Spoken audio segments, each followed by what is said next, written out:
Hey guys, welcome to the Sweet Life. Let's take these bananas, well, not quite these, but these, and turn them into some banana bread.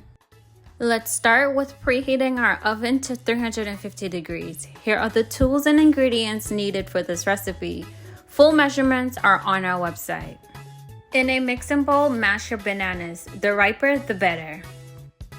In another mixing bowl, add your dry ingredients together: flour, baking soda, baking powder, freshly grated nutmeg for that warmth, cozy flavor, and a pinch of salt. Mix until well combined. In a small container, set aside some flour. As you will see later on, we will need it. Now let's start with creaming. In a bowl, add your butter and sugar together. We are going to mix this on a low speed for 3 to 4 minutes until it becomes light and fluffy. Here you'll see the transition of the butter and sugar.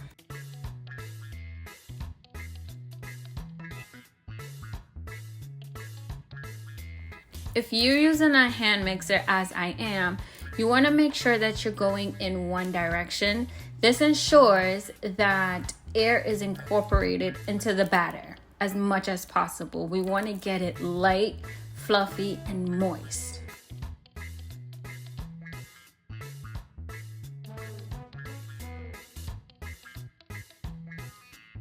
Here you will see it's not quite ready. It's still a little coarse. So I'm going to go back in and mix for another minute.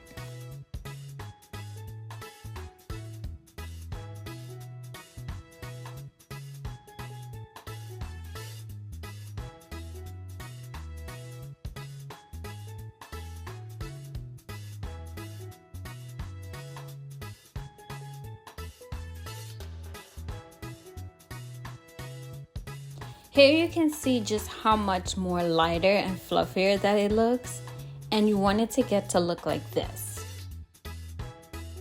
In a small bowl with your egg, add a splash of lemon and vanilla. The lemon helps brighten the flavor and gives more balance. Plus, I don't like eggs, so the lemon will remove the eggy taste. Give it a mix and then add it to the butter mixture. Fold it in. We don't want to over mix it. Next, add your mashed bananas.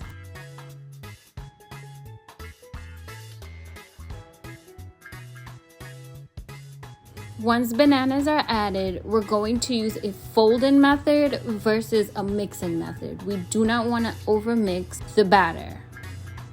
We want to be able to make sure that it's airy and moist when it comes out of the oven.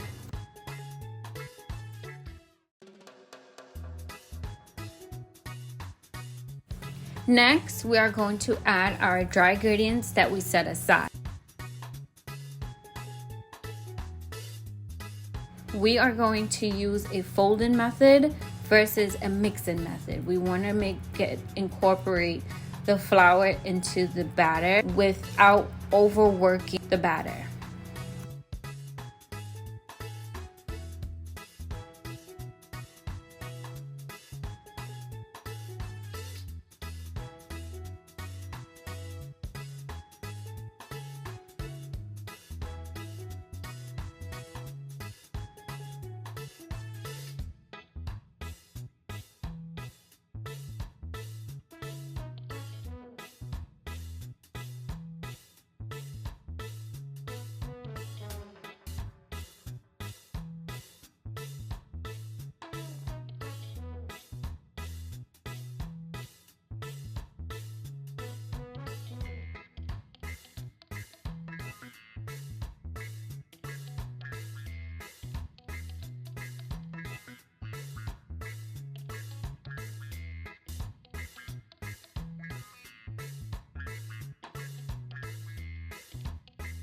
Remember the flour I said to put aside? Well, we're gonna need it here. So if, as I'm scooping the batter and it falls off really quickly, it means that we need more flour to hold. So here I'm going to be adding just more flour until I get the consistency of where it slowly falls off of the spatula. My mom actually taught me this trick.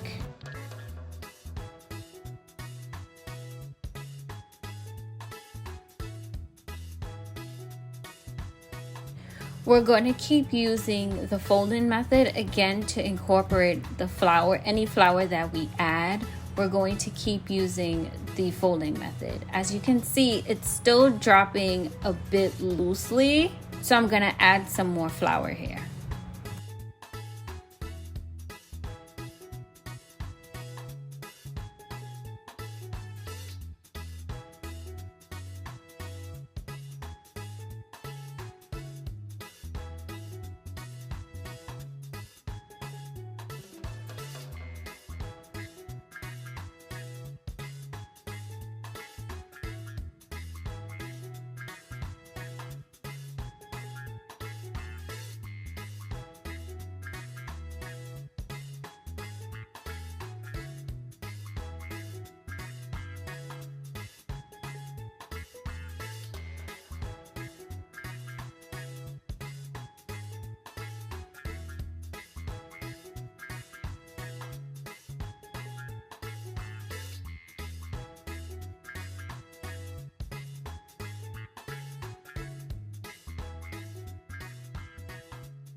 Okay, so you see how it lifts up, and then when I go to drop it, it's slowly dropping. That's what you want. My mom also taught me this other trick where you put your spatula in, and if it stands up, then that means it has the right foundation, it has the right amount of flour for the batter. Next, I am going to lightly grease my baking pan, and with that extra leftover flour, I'm going to add it to the pan, get it lightly floured. That way the banana bread doesn't stick to the pan when it's baking. Another trick my mom taught me.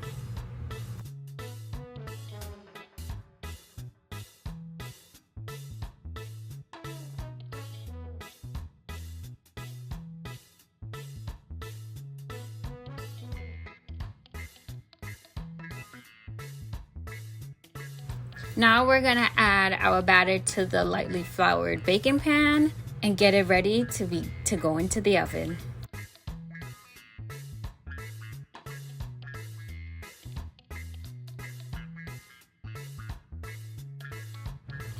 Be sure to get everything. We do not waste over here. We want to get everything for our banana bread.